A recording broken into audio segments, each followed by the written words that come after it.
Well, hello and welcome to another episode of the AutoTrader Podcast. My name is Wandile Sishi. And I'm George Mienie. And today we got some interesting things to talk about. Every single year we talk about this, so I thought maybe we can unpack it again. But George, what are we actually talking about today? The 2022 AutoTrader Car Industry Report. Now, it's not 2022 because it's last year. It covers up to the end of last year. So what are the trends? What are the car buying patterns? Has it changed? What are consumers doing? What do we believe the top 3 trends are for 2023? 100%. I think every single year we're kind of shocked at what we see. We do follow it, every single month, but I don't know about you can never really shocked. predict what happens. Specifically in the last 3 years, I think I've been pleasantly surprised by some of. I've got this the buying cartoon behavior. cat, putting his finger inside a plug. Mm-hmm. Shocked. Mm-hmm. Bzz, bzz. I mean, not that shocked, but pleasantly surprised by how people. I think for me, it's how fast consumers change their shopping behavior, what they kind of like over the months. That for me is kind of what interests me the most. But why do we actually do this report, George? Do you want to give a quick summary of, from your perspective, why you think it's important? Yeah, I mean, I think in short, the industry suffers from, or should I say South Africa in general suffers from a lack of automotive data, really structured automotive data. Yeah. And we took it on ourselves to provide that data to the industry as far as we could, based on how consumers are engaging on our platform. I mean, we're the biggest automotive marketplace platform in South Africa. We've got the most visitors, most engagement, and cars get sold off our platform every single day. And get loaded on our platform, and we've just built Instant Offer, which is the consumer sell side or the industry buy side. Yeah, and we'll provide data from that platform as well. So not only will we see consumer demand, which is basically what the industry report speaks to, and buying patterns, we'll also begin to see consumer supply patterns, 100%, and industry supply patterns. So it's really because of the lack of really high quality structured data in the country, 100%. At scale, that is, because there's quite a number of parties providing data. Yeah, 100%. But the data's not at scale. Yeah, and when you say at scale, you mean the size or kind of representative of the market. Of the market, okay. Yes. Yeah, and because we represent probably in the region of north of 80, 85, maybe even 90% of used car vehicle searches and sales in the country. We are representative of the automotive retail industry. Yeah, I think on a daily basis, we get requests from different people within the industry sort of give us or asking for data. Yeah. Because one, it's just not readily available, or you have to pay for it. Whereas we kind of give it away for free. Well, we give this level of data away for free to our customers. We do have a product called Fusion, and that gets real-time live market data at granular level, changes day by day. 100%. I think for not people who are not necessarily in industry or consumers rather, one thing that the industry reports do also give is transparency. It gives you an idea of where the sweet spots are for some of the most popular vehicles. So even if you just shopping around, you want to understand what's kind of a good price point of where the market's pricing their vehicles, you can always just download the reports as well, and you can get some of those insights. Well, whether you're a consumer, dealer, someone in the industry, you can download these reports at 100%. reports.autotrader.co.za. So what are the kind of some of the trends that we spotlighted this year? Do you want to just walk us through some of the ones, and then maybe high level we can talk about them? So key takeaways. Key takeaways in this year's report will be, was, because it's 2022. Increased digital sales experiences. So customers are increasingly insisting on transparency. We've seen this as a theme for a few years now, decade, at least. And OEMs are looking at their own proprietary as well as third-party digital retailing platforms. Yeah. So I've seen that quite a lot now. A lot of I think a lot of people who are searching for cars don't always just go directly to the OEM, and people shop and search for cars in different ways. So I think we've seen these OEMs or these car manufacturers reaching out to third-party guys to kind of see what's the best way to kind of reach them and show them what their products are. So it's going to happen for a few years now. It's not going to stop. This is a trend that's going to be around for years and years, but it has sped up in the last year. Yeah, it definitely has. Digital retailing is a big thing. I just came back from the National Automotive Dealer Association conference in the United States, and was there anything that's kind of like stood out from digital retailing is just proliferating. It's a lot of players in the States believe that you're going to be able to click and buy a car in the future. Look at the likes of Carvana, however you say it. But that's just not true. Yeah. And people are building digital retailing pieces of software platforms that try and achieve that objective. Yeah, I've seen, you can go and test drive a car now in this virtual space, in this digital space. So the ones that are really successful, which are the kind of handful of top-end players, those are the guys who are realizing that digital retailing is not about solving for click and buy. Yeah. Digital retailing is about digitizing various parts of the journey and giving retailers good information on car buying trends, consumers, valuations, all that stuff, but also realizing that fulfillment will always happen in the dealership. For what? The sake of just speeding up the process, the car buying process, ultimately? Convenience. Convenience for the consumer. Yeah. Trying to digitize the various parts of the journey. Do you think we're ever going to get to a point where that is a little bit more physical than just this digital space? I mean, I've experienced I've had a VR experience, which was one of the most surreal experiences I've ever had. But you still can't real, touch and feel. But you can't, Oh. So do you think that's going to be a barrier for Definitely. I mean, you like $500,000 car. Yeah. Would you really buy it sight unseen? No. But if you could definitely market it to me and you can give me the feeling of it and that'll get me like interested. But you're still going to go and drive it. Exactly. Yeah. Exactly. And more so a second-hand car. 100%. So if anything, the second-hand, the new car market, you might have a consumer that buys online, but you don't know. Last week he might have gone to test drive a car. And it's not necessarily linked to his purchasing journey. So the OEM might think he bought it online entirely, but he really didn't. He actually went and experienced the car. At some point, he's experienced the car. So the dealership's important, and more so for second-hand cars.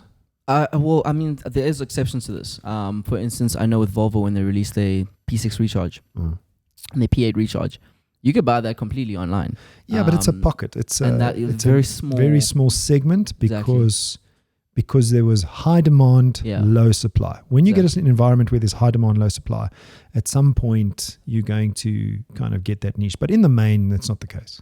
100%. Next one is mobility as a service. We've spoken about this a few times. But what's the future of mobility as a service in South Africa? And I think that's what's interesting me. Why would we spotlight this specific trend? So, people don't want these long-term contracts on cars anymore. I mean, it's not the main thing that consumers do when they buy. They don't.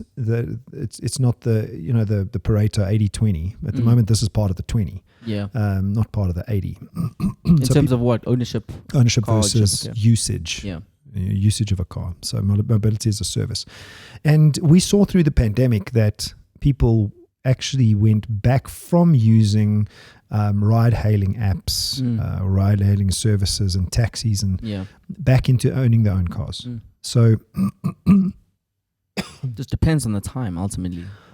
What's happening? Yeah, it depends on the time, but I think also that maybe the sweet spot is medium-term car leasing, where you don't actually own the car, you just use it. So this is also on my way to work. I think it was 2 days ago. I saw one of the car dealerships around here had the option of rent to own, which is kind of kind of a hybrid. It's creative finance. Yeah, ultimately, it's creative finance. So, do you believe people will get to a world where people don't own cars anymore, and where it's just I'm just gonna I think we're a long way off that. People are stuck in their ways. We're a long way off that. It's going to happen, and there's signs of it already. What's wrong with my throat? There's signs of it already, but international companies are growing double digits. I remember we went to, I think it was Festival Motoring, and I spoke to a gentleman who's the CEO of one of these companies that do that. And he told me that right now, the guys who mostly do this is businesses. So if you own, for instance, a funeral service and you need a fleet of cars, but you don't necessarily have the capital to go and buy them and outright buy them, there's a great solution for that. But in terms of scale, in terms of South Africans, I think we're still very much a society that likes to own our vehicles. I know I do. But, you know, it's also that price point of leasing it is so high. It's so high that it doesn't make sense to do that instead of just... When the economics work, then it'll become a thing. Exactly. I think that's kind of the so while it's cheaper to get finance, exactly, and it's cheaper to get the insurance and cheaper to maintain, although maintenance is a little bit of a red herring because, you don't see maintenance until much later. Yeah.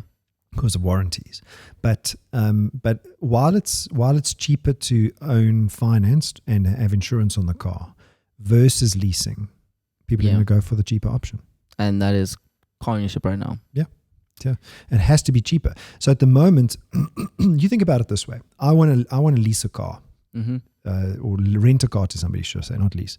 Rent a car to you. Okay, I buy the car. VW Polo is an example. Yeah. I pay 300 grand for the car. Okay, so now I've got to fund that. If I pay cash for the car, I want a return on my investment. Okay, what is the return that I want? 15%, 20% return. Okay, then or I'm going to lend money from the bank. Okay, so I'm going to fund it somehow. Most of the time, you're trying to get third-party funding as much as you can in a business. So if I get money from the bank and I get, say, prime -2, I might be able to give that car to you under a rental for prime -2, but then I'm not making any profit. I'll have to make it more than prime -2, but maybe the consumer can get prime if they just go direct for ownership. So the economics have to work. I did see an example of this. I did an exercise to see what is the difference, and it's almost about 2,000 rand additional. If you because it's their profitability is built into that. See, so that's the economics of the problem. It's not the model. So there are some numbers to go with this. So right now, globally, some of the figures are showing a growth of around 30% in the last year because they're being creative in terms of mobility as a service instead of ownership. So that is growing, but those are very, very, very, very isolated instances, and and you need a very big base. I think in South Africa it's not there yet. Yeah, I mean, you've heard the anecdote: 30% of nothing is still nothing. Exactly. So so if you're making 100 rand and you grow it by 30%, you're making 130. Yeah. So the base numbers are low. Still very low, yeah. So in the context of 30% growth, it's not really that big.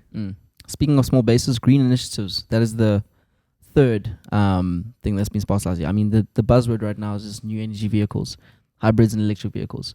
What are the trends that you're seeing there right now? Well, we're still seeing the doubling effect. Yes.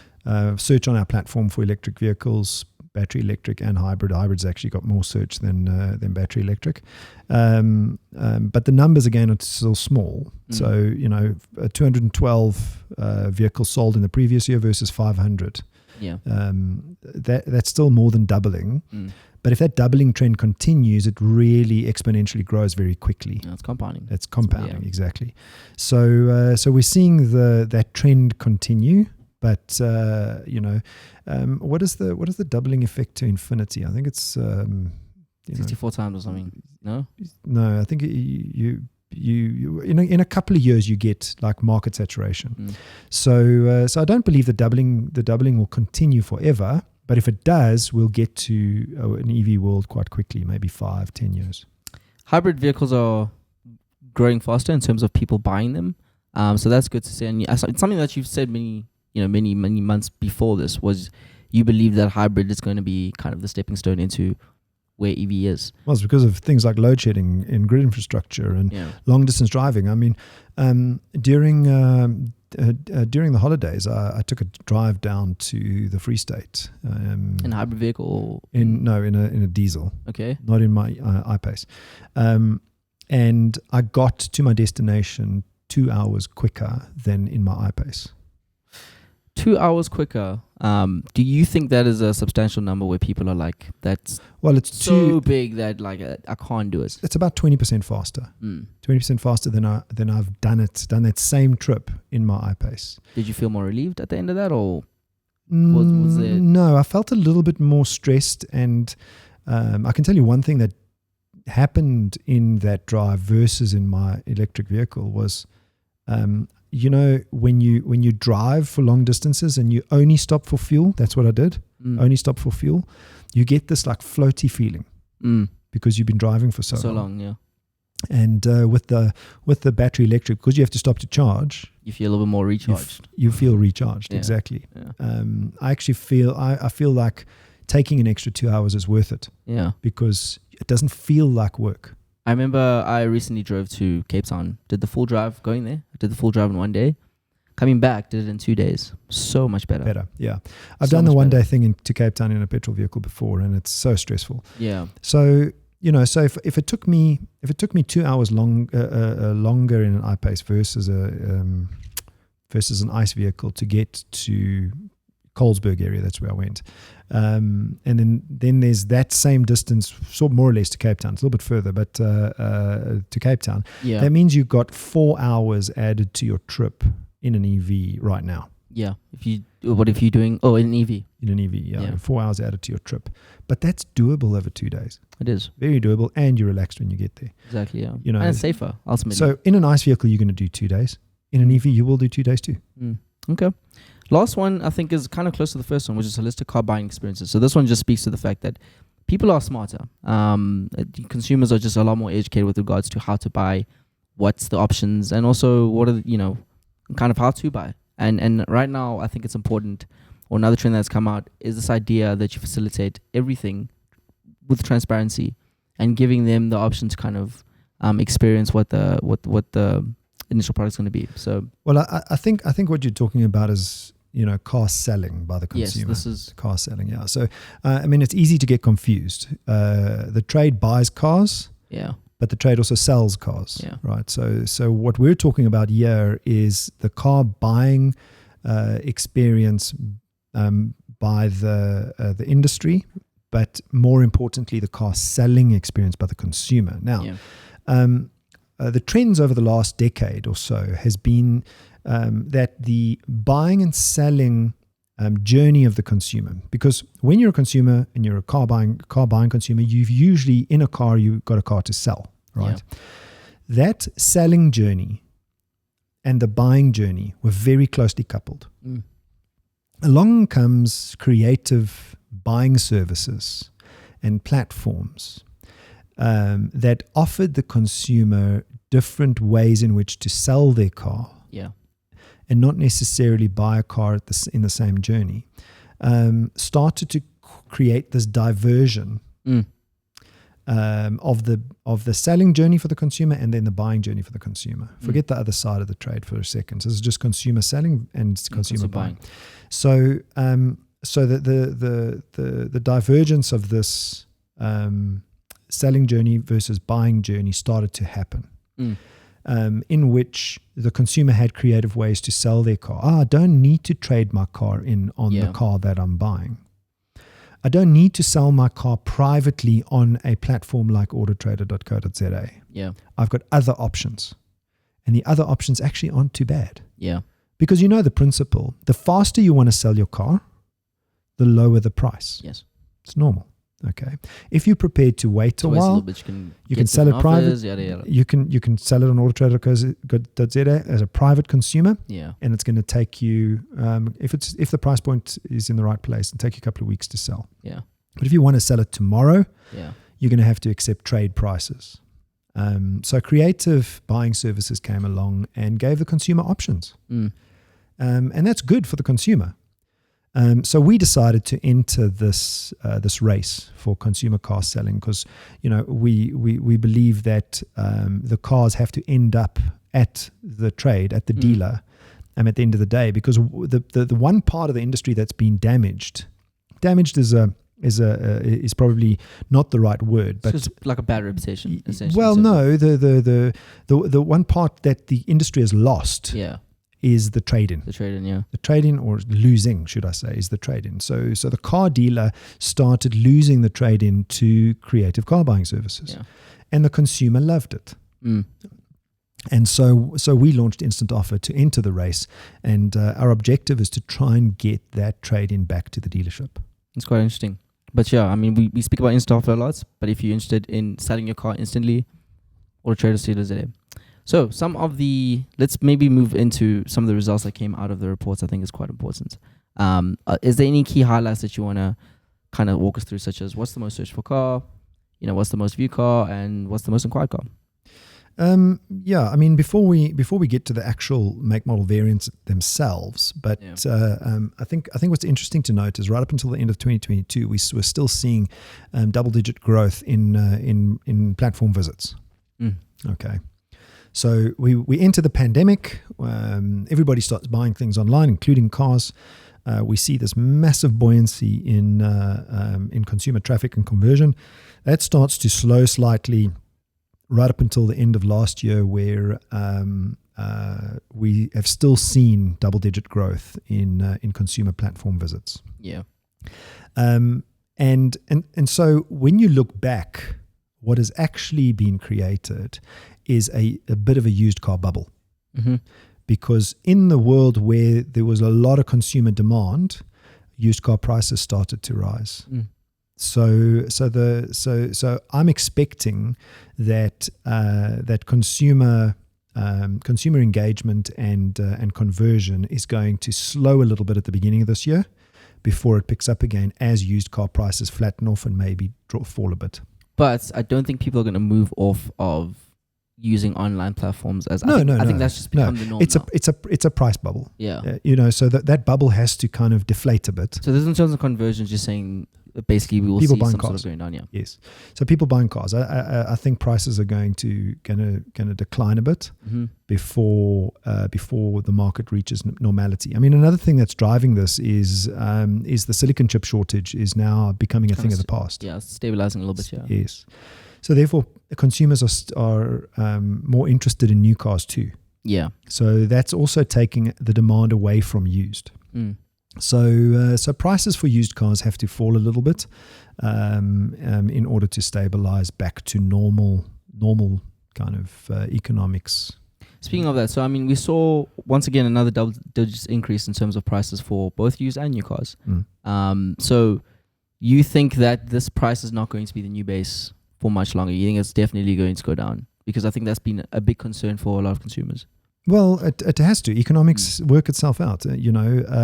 Economics is a zero-sum game. Yeah. You can't really game that out. They stay at this point, knows when you're buying cars ultimately, and then exactly. So car prices can't rise forever, and at some point demand's going to fall, and then prices are going to fall. 100%. Which we're probably going to see in the next couple of months. So moving on to the most searched for, most viewed, and most inquired. Do you know what that is? I do, because I'm reading it right here. The most searched for brand. My brain's only so big. Most searched for brand is still VW. Yeah. Okay. And the most searched for model is still the Toyota Hilux. No surprise there. No surprise. So no cat in plug. Yeah. No shock there. Well, I mean, so Toyota Hilux, I think, a lot of people don't expect that one to be most searched for. I thought it would be maybe most inquired. But most searched for, I think that was a little bit of a change from what we used to. So just remember, most searched for is at the top of the funnel. Yes. And then it's most viewed, and then it's most inquired on. So this is the most searched for brands. Correct. Most viewed was BMW, and the most viewed model was also the Toyota Hilux. Most inquired brand was Toyota. No surprise there. I mean, it is a fan favorite. But for the first time, Toyota Hilux was also the most inquired. So that's interesting that, that is the cat in plug moment, that Toyota was the most inquired on brand and Toyota Hilux was the most inquired on a model, if you want to call it in terms of inquiries. Yeah, I think that for me, I want to see if that's going to stay the same for the rest of the year. I think the Polo and some of the new hybrids are going to start coming along. Plus SUVs, they're still the most popular. So I think there's going to be a little bit of a change in the coming year, but it's been interesting to see. Before we leave, we're going to Cape Town at the end of the month for E-Fest. Looking so forward to it. Yes, for the 2023 Cape Town Grand Prix. You are going to ditch Formula One after this. I don't think I will. Yeah, but I heard from the team that you have an unfair advantage. And now the whole of South Africa is going to pitch up at your front door. Yes. Just for everybody's benefit, Wandie has a grandstand view. You can leave it just there, just a grandstand. I'm not going to tell you where it is.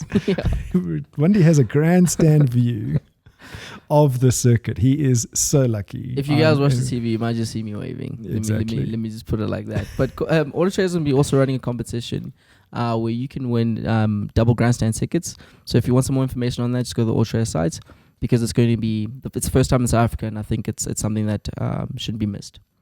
And that's pretty much all we have time for today, George. Awesome. Thank you very much. Men's Formula 1 next month. Yeah, March 5. Go over crashing. We'll see.